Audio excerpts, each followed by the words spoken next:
జగన్మోహన్ రెడ్డి గారిని కూడా అరెస్ట్ చేయబోతున్నారంటూ కూడా వార్తలు వస్తున్నాయి. ఎందుకంటే చంద్రబాబు నాయుడు గారు ప్రెస్ మీట్ పెట్టినప్పుడు జగన్ అవినీతి ఖచ్చితంగా రుజువు చేసి చట్టపరమైన చర్యలు తీసుకుంటామని చెప్పేసి ముందుగానే చెప్పారు. సో అంటే ఒక రకంగా ఇది చాలామందికి వణుకు పుట్టేస్తుంది. సో దాని గురించి నేను తేజ గారు నేనైతే ఒక మాట నిన్న రిజల్ట్స్ వచ్చినప్పుడు కూడా చాలామంది జర్నలిస్టులు టీవీల్లో నన్ను ఇంటర్వ్యూ చేసి మీరు ఏం కోరుకుంటున్నారు బాలకోటయ్య గారు కూటమి నుంచి అని చెప్పేసి అని అడిగితే నేను ఒక ప్రధానమైన మాట చెప్పాను. సరే మీరు అన్నట్టుగా జగన్మోహన్ రెడ్డి గారు అవినీతి మీద విచారణ చేస్తారా, ఆయన మీద ఎలాంటి శిక్షలు చేస్తారు, ఆయన మీద ఉన్న కేసులు ఏమవుతాయి అనే అంశాలు రాజకీయంగా వాళ్ళు చూసుకుంటారు. కానీ మేము చెప్పింది ఏంటంటే ఈ 5 ఏళ్ల వైసీపీ పరిపాలనలో ఒక విధ్వంసం జరిగింది. ఈ మొత్తం విధ్వంసం మీద రాష్ట్రంలో ప్రత్యేకమైన మంత్రిత్వ శాఖను పెట్టి ఆ శాఖకు దళితుడినే మంత్రిగా పెట్టి ఆ శాఖ ద్వారా వివిధ సంస్థలతో అది సిట్ కానీ లేదంటే హైకోర్టు రిటైర్డ్ జడ్జిలు కానీ సుప్రీంకోర్టు న్యాయమూర్తుల జడ్జిలతో విచారణ చేసి చట్ట ప్రకారంగానే చట్ట వ్యతిరేకం కాదు ఈ అలజడుల మీద ఆందోళన మీద దాష్టీకాల మీద సమగ్రమైన విచారణ చేసి చర్యలు తీసుకోవాల్సిన బాధ్యత అయితే కూటమి ప్రభుత్వం మీద ఉంది. అమరావతి రైతుల మీద కొన్ని వందల కేసులు ఉన్నాయి. దాదాపు 300 మంది ప్రత్యక్షంగా పరోక్షంగా హత్య చేయబడ్డారు. విశాఖ ఉక్కు కార్మికుల మీద కేసులు ఉన్నాయి. మా దళితుల మీద కేసులు ఉన్నాయి. డాక్టర్ సుధాకర్ దగ్గర నుంచి నేను చెప్పినట్టుగా డ్రైవర్ సుబ్రహ్మణ్యం వరకు హతులయ్యారు. ఇందులో ఎంతమందిని అరెస్ట్ చేశారు, ఏం చేశారనేది సమీక్షించాలి. దాంతోపాటు అసైన్మెంట్ ల్యాండ్స్ కబ్జా అయింది. భూములు ఆక్రమించారు, ఇసుక ఆక్రమించారు, గనులు ఆక్రమించారు. ఎమ్మెల్సీ అనంతబాబు లాంటి కూడా హత్య కేసుల ముద్దాయిండు కూడా ముఖ్యమంత్రి పక్కనే తిరిగాడు. వీటికి సాంతనం ఏంటో చూడాలి. అలాగనే రాజకీయ పార్టీల నాయకుల మీద కూడా గోడలు దూకి అరెస్ట్ చేశారు, కార్యాలయాలు బద్దలు కొట్టారు, వీర విహంగం చేశారు. చాలా దారుణాలు అయితే జరిగినాయి 5 ఏళ్లలో. శాఖను పెట్టి దాని మీద విచారణ చేసి ఉపశమనం కలుగు చేయాల్సిన బాధ్యత ఉంది. తప్పనిసరిగా ఇప్పుడు వాళ్ళు అనుకున్నట్టుగా వాళ్ళ మేనిఫెస్టో అమలు జరుగుతుంది. ఆ సూపర్ 6 కానీ లేదంటే పవన్ కళ్యాణ్ గారి మేనిఫెస్టో కానీ భారతీయ జనతా పార్టీ మేనిఫెస్టో కానీ జరుగుతుంది. ఇవన్నీ కూడా ఆర్థికపరమైన అంశాలు. వాటన్నిటికంటే ముందు ఏంటంటే ఇది ఉపశమన మార్గాలు, ఈ విచారణ పర్వాలు, చట్టం తన పని తాను చేయటం అనేది ఇది కోర్టులో కూడా తప్పులేదని నాలాంటి యొక్క భావన. తప్పనిసరిగా ఈ దిశగా కూడా అడుగులు పడతాయని ఆశిస్తున్నాను. రైట్. అయితే జగన్మోహన్ రెడ్డి గారికి ఎంత ఘోర పరాజయానికి ముఖ్యంగా షర్మిలా కారణమా, లేకపోతే ఆయన వెంటున్న మీరన్నట్టు రాక్షసులు ఆ మంత్రులు కారణమా? తేజ గారు కర్ణుడి సావుకి సమస్త శాపాలు కారణం అన్నట్టుగా జగన్మోహన్ రెడ్డి గారికి కూడా సమస్త శాపాలు కారణం. ఆయన చేసిన తప్పిదాలు ముఖ్యంగా అభివృద్ధి లేకపోవడంతో పాటు అరాచకమైన పరిపాలనను భరించలేకపోయారు. ఎందుకంటే కన్నీళ్ళు పెట్టని కులాలు ఏం లేవు అక్కడ. ఈ హత్యలు ఏంటి, కొట్టుకోవటం ఏంటి, చంపుకోవటం ఏంటి, దాని మీద ఎకసెకలేంటి, పక్కపక్కలేంటి, ఎద్దేవా చేయటం ఏంటి, ఎవరెవరో వీడియోలు పెట్టి సోషల్ మీడియాలో కూడా మహిళల్ని చీరలు కడితే చీరలకు పేర్లు పెట్టడం, గొలుసులు వేసుకుంటే గొలుసులు పేర్లు పెట్టడం, కులాల ముద్ర వేయటం, అమరావతి మీద మరీ నిందలు వేయటం, అది కమ్మోలదని, అది ఎడారని, అది శ్మశానమని, అమరావతికి 1,00,000 కోట్లు కావాలని, అన్నీ అబద్ధాలు. ఇలాంటి అబద్ధాల పర్వం చేసి అటు చంద్రబాబు నాయుడిని కూడా మానసికంగా శారీరకంగా వేధించి, లోకేష్ని వేధించి, ఇప్పుడు భువనేశ్వరదేవి రోడ్డు మీదకి వచ్చింది కదా, తర్వాత లోకేష్ గారి భార్య రోడ్డు మీదకి వచ్చింది కదా, వాళ్ళందరూ కుటుంబం మొత్తం వచ్చింది కదా. మీకు అమరావతి నుంచి అమెరికా వరకు ప్రతి తెలుగు పౌరుడు కూడా కసికసిగా వచ్చి ఓట్లేశారు కదా. హైదరాబాదు, చెన్నై, తమిళనాడు, కర్ణాటక, బెంగళూరు, ఇతర రాష్ట్రాలు ఎక్కడున్నా కూడా తెలుగు వచ్చి ఓట్లేశారు కదా.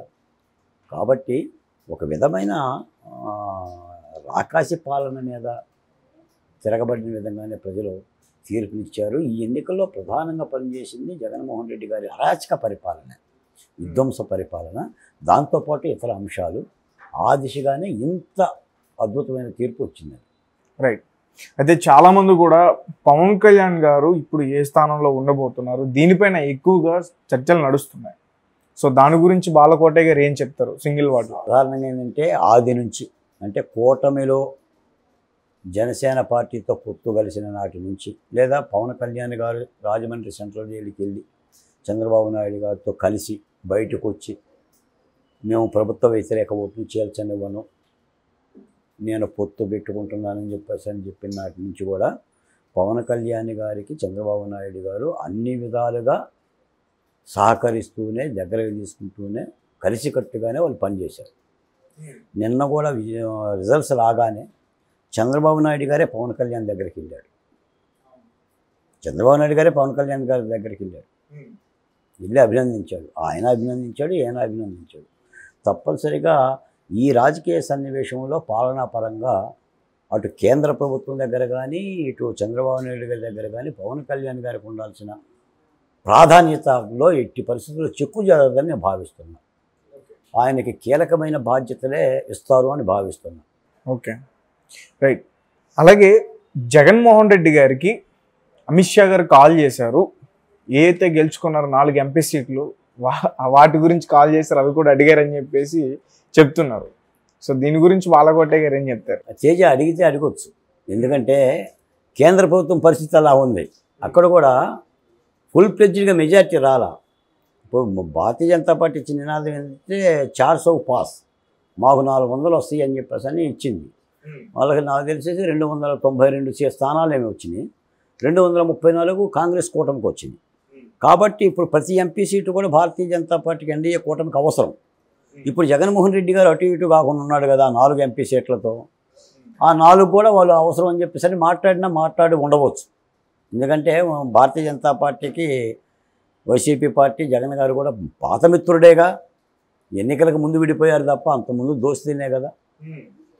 కాబట్టి భారతీయ జనతా పార్టీ ఇప్పుడు ఏమవుతుందంటే తేజ గారు, ఇప్పుడు ఓటర్లు ఓట్లు వేసినంత వరకే పరిస్థితి. ఓటర్లు తెప్పు ఓట్లు అయిన తర్వాత ఈ ప్రభుత్వాల ఏర్పాటులో సీట్లకు సంబంధించిందే ప్రధానమైన అంశం.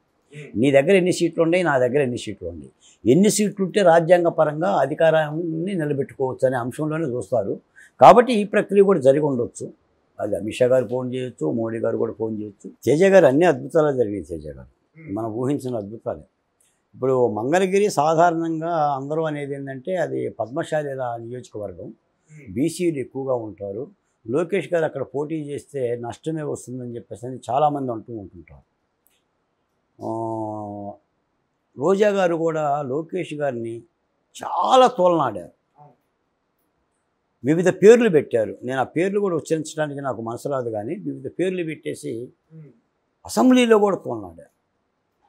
దానికి లోకేష్ ఖచ్చితంగా ఒక దమ్మున్న నాయకుల్లాగా ప్రతిజ్ఞ బట్టి అదే మంగళ గురించి పోటీ చేస్తాను అని పోటీ చేసి 90,000 మెజార్టీతో గెలిచి చూపించాడు.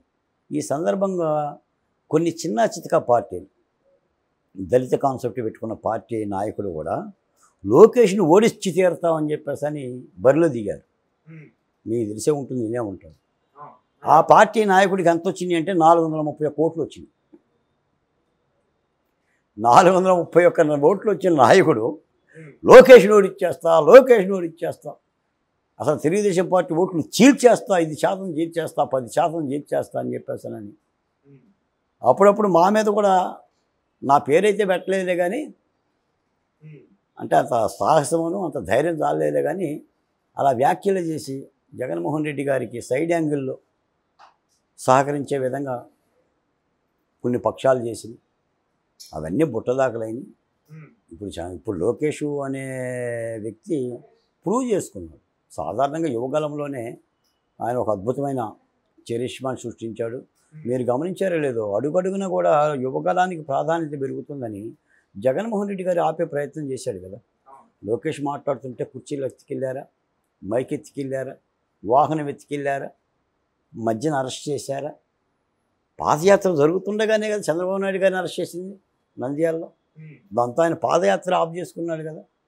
తండ్రిని ఇడిపించుకోవటం కోసం ఢిల్లీ, హైదరాబాదు తిరిగాడు కదా.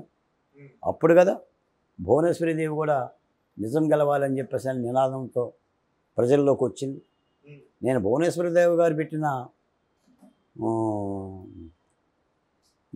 విజయమే అని చెప్పేసి అని రాజమండ్రిలో సభ పెట్టారు. నేను ఆ సభకు స్వయంగా వెళ్ళా. ఆ సభలో కూడా నేను పాల్గొన్నా, నేను మాట్లాడా, మద్దతు పలికా.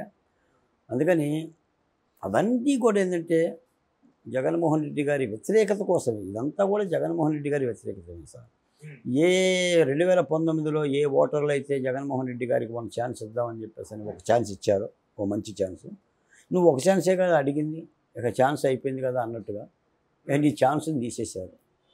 నీ ఛాన్స్ని తీశారు. ఒక అద్భుతంగా లోకేష్ గారు కూడా రేపు పొద్దున ఒక దమ్మున నాయకుడిగా తను ఆచరణలో నిరూపించుకున్నారు. అసలు పారిపోయారు కదా సార్ కౌంటింగ్ కేంద్రాల దగ్గర నుంచి. 2వ రౌండ్ 3వ రౌండ్లోనే కొడాలి నాని పారిపోయాడా? రోజా గారు కూడా బరాబరా వెళ్ళిపోతున్నారు కదా. ఎవరు కలుసు మేరలో కనిపించలేదు కదా. 26 మంది మంత్రుల్లో పెద్దిరెడ్డి రామచంద్రారెడ్డి తప్ప మిగిలిన మంత్రుల తలలన్నీ కూడా దిగిపోయినాయి కదా. ఏ మంత్రి గెలవలేదండి, ఏ మంత్రి గెలవలేదు. బూతులు మాట్లాడిన మంత్రులు అయితే అసలు పత్తలేదు. అందుకని అసలు దీన్ని ఈ తీర్పుని చాలామంది ఇప్పుడు కూడా చాలా విశ్లేషకులు మేధావులు నాతో మాట్లాడేవాళ్ళు కొన్ని వందల మెసేజ్లు నాకు నిన్నంతా, కొన్ని వందల కాల్స్, ఫోన్ ఎత్తలేని పరిస్థితి. ఏంటి దీన్ని ఎలా విశ్లేషించుకోవాలి, దీని సునామీ కంటే ఇంకా పేరేమైనా ఉందా అని చెప్పేసి అని డిక్షనరీలు ఎత్తుకుంటున్నారు, కొత్త పేరు పెడదామని. లేదా ఊచకోత కంటే మించిన పేరు ఏమైనా ఉందా, రంపప కోతకి మించిన పేరు ఏమైనా ఉందా, లేదా ప్రజాస్వామ్యానికి ఒక గొప్ప పేరు ఏమైనా పెట్టాలా అని చెప్పేసి అని ఎత్తుకుంటున్నారు. ఒక అద్భుతం అది లోకేష్ విషయంలో కానీ బాబు గారి విషయంలో కానీ పవన్ కళ్యాణ్ ఒక మూకుమ్మడిగా దాడి చేసినట్టు చేశారు సార్. నీకు లంక మీద కనుకట్టయితే రాముడి యొక్క దొండు కనుకట్టయితే పడుతుందో, అటు వానరులు కానీ లక్ష్మణుడు కానీ జాంబవంతుడు కానీ శ్రీరామచంద్రుడు కానీ ఆ విధంగా సమస్త సైన్యాలు ఎల్లెద్దబడిందో భస్మీపట్నం చేసిన లంకని.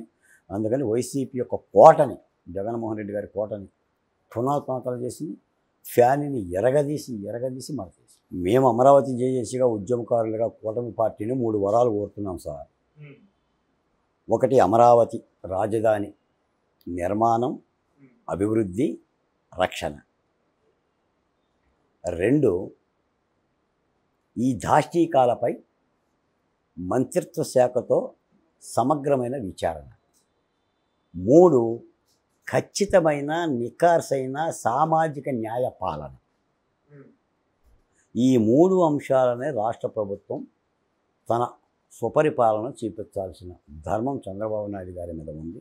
రేపు నేను చంద్రబాబు నాయుడు గారిని కలిసినా నేను అడిగేది అదే, పవన్ కళ్యాణ్ గారిని కలిసినా అడిగేది అదే, లోకేష్ గారిని కలిసినా అడిగేది అదే.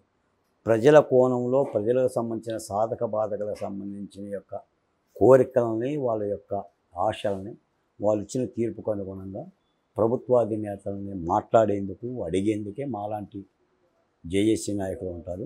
ఆ దిశగానే ప్రభుత్వం అడుగులేస్తుందని చెప్పేసి పూర్తి విశ్వాసంతో ఉన్నాం.